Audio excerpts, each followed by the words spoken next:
बिस्मिल्लाहिर्रहमानिर्रहीम। आज का जो हमारा टॉपिक है वो है एनीमिया। तो एनीमिया को हम क्लासिफाइड करते हैं on the basis of the size. RBCs की मॉर्फोलॉजिकल साइज़ के बेस पे हम एनीमिया को क्लासिफाई करते हैं मुख्तलिफ़ क्लासेस में। तो फर्स्ट ऑफ़ ऑल हम ये देखेंगे कि एनीमिया क्या क्या होता है। तो एनीमिया किसे कहते हैं। तो नॉर्मली एनीमिया कहा जाता है कि आरबीसीज़ के अंदर हीमोग्लोबिन के लेवल जो ब्लड सर्कुलेशन होती है उसमें कम हो जाना। ये डिपेंड किस चीज़ के ऊपर करता है, एज के ऊपर डिपेंड करता है और जेंडर के ऊपर डिपेंड करता है और सेक्स ऑफ द पर्सन के ऊपर डिपेंड करता है कि वो मेल है फीमेल है। इनमें नॉर्मली वेरी करता है।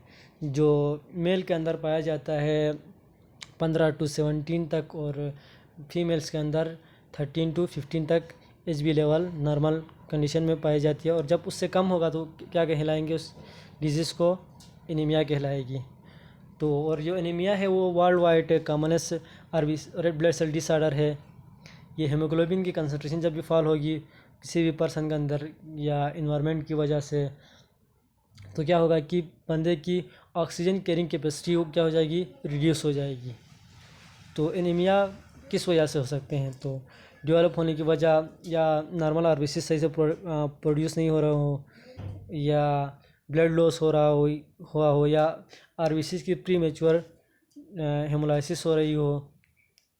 ये कई तरह के फैक्टर्स क्या है एनीमिया के अंदर, या कोई हेमरेज वगैरह सिम्टम्स में उसकी सीवियर सिम्टम्स में एनीमिया की स्लो ऑनसेट आयरन डिफिशिएंसी वगैरह का हो सकती है या क्रोनिक ब्लड लॉस वगैरह भी हो सकते हैं।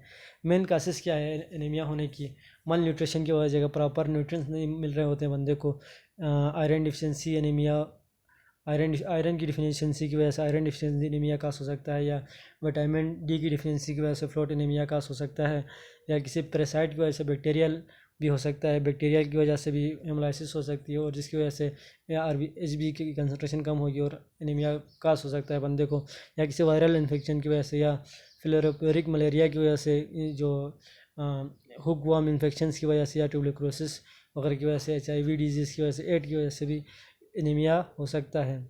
Inherited haemoglobinopathies including sickle cell anaemia वगैरह या थैलेसीमिया सिंड्रोम्स वगैरह भी हो सकते हैं। ये सारी क्या है एनीमिया की कासेस हो सकती है।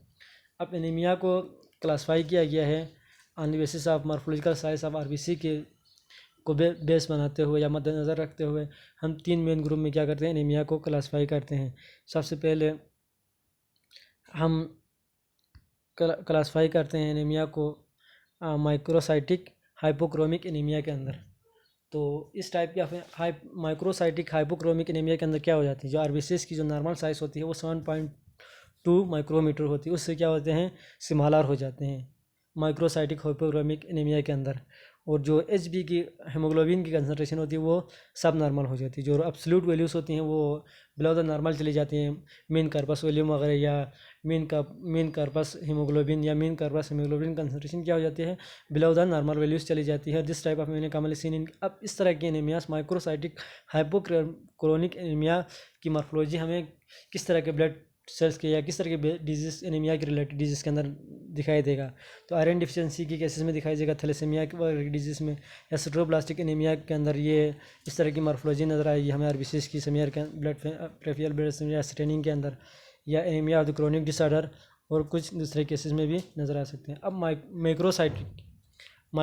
एक माइक्रोसाइटिक होता है जब आरबीसीज़ की नॉर्मल साइज़ से सिमालर हो जाती है। जब मैक्रो में क्या होगा कि आरबीसीज़ की साइज़ नॉर्मल से 7.2 माइक्रोमीटर से लार्ज होगी और 9.9 माइक्रोमीटर के करीब पहुंच जाती है या उससे भी लार्ज हो जाते हैं। तो इसमें हीमोग्लोबिन की कंसंट्रेशन बिलो द नॉर्मल चली जाती है इसमें भी, और जो एब्सोल्यूट वैल्यूज़ होगी वो इंक्रीज़ होंगी, एमसीयू वगैरह और एमसीएच एंड एमसीएचसी वगैरह क्या हो जाते हैं इंक्रीज़ हो जाते हैं। और ये हमें नॉर्मली नज़र आता है मेगोप्लास्टिक एनीमिया के अंदर या एप्लास्टिक एनीमिया के अंदर या हेमोलाइटिक एनीमिया के अंदर।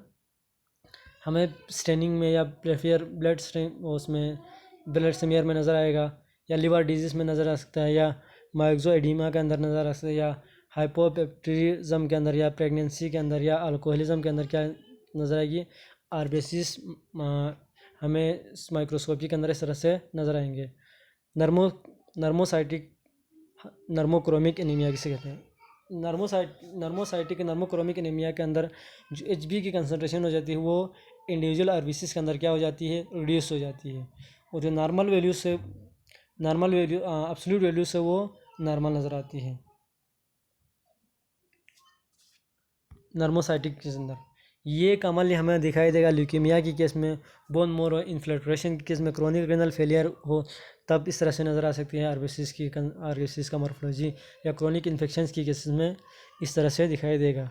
अब हम किस तरह से डायग्नोस करेंगे? अब एनीमिया की डायग्नोसिस के लिए हम एस्टिमेट लगाते हैं, एच बी की कंसनट्रेशन को एस्टिमेट करते हैं, या टोटल रेड ब्लड सेल को काउंट को एस्टिमेट करते हैं, SCT और पेक सेल वॉल्यूम को क्या करते हैं, काउंट करते हैं, या कैलकुलेशन ऑफ एब्सोल्यूट वैल्यूज़ को MC वगैरह, MCH वगैरह या MCHC वगैरह को हम क्या करते हैं, काउंट करते हैं, और एग्जामिनेशन ऑफ पेरिफेरल स्मीयर के अंदर देखते हैं कि RBCs की शायद नॉर्मल क्या कहते हैं कि 7.2 जो नॉर्मल होती है उससे बड़े हो तो माइक्रोसाइटिक कहेंगे, ये 9 तक चली जाए। अगर वो 7.2 से बिलो आ जाए, मतलब कि 7 से बिलो आ जाए या 7 से छोटे हो जाए तो उसको क्या कहते हैं, मैक्रोसाइटिक कहेंगे, या हीमोग्लोबिन की कंसनट्रेशन कम हो जाए तो उसको नर्मोसाइटिक कहेंगे।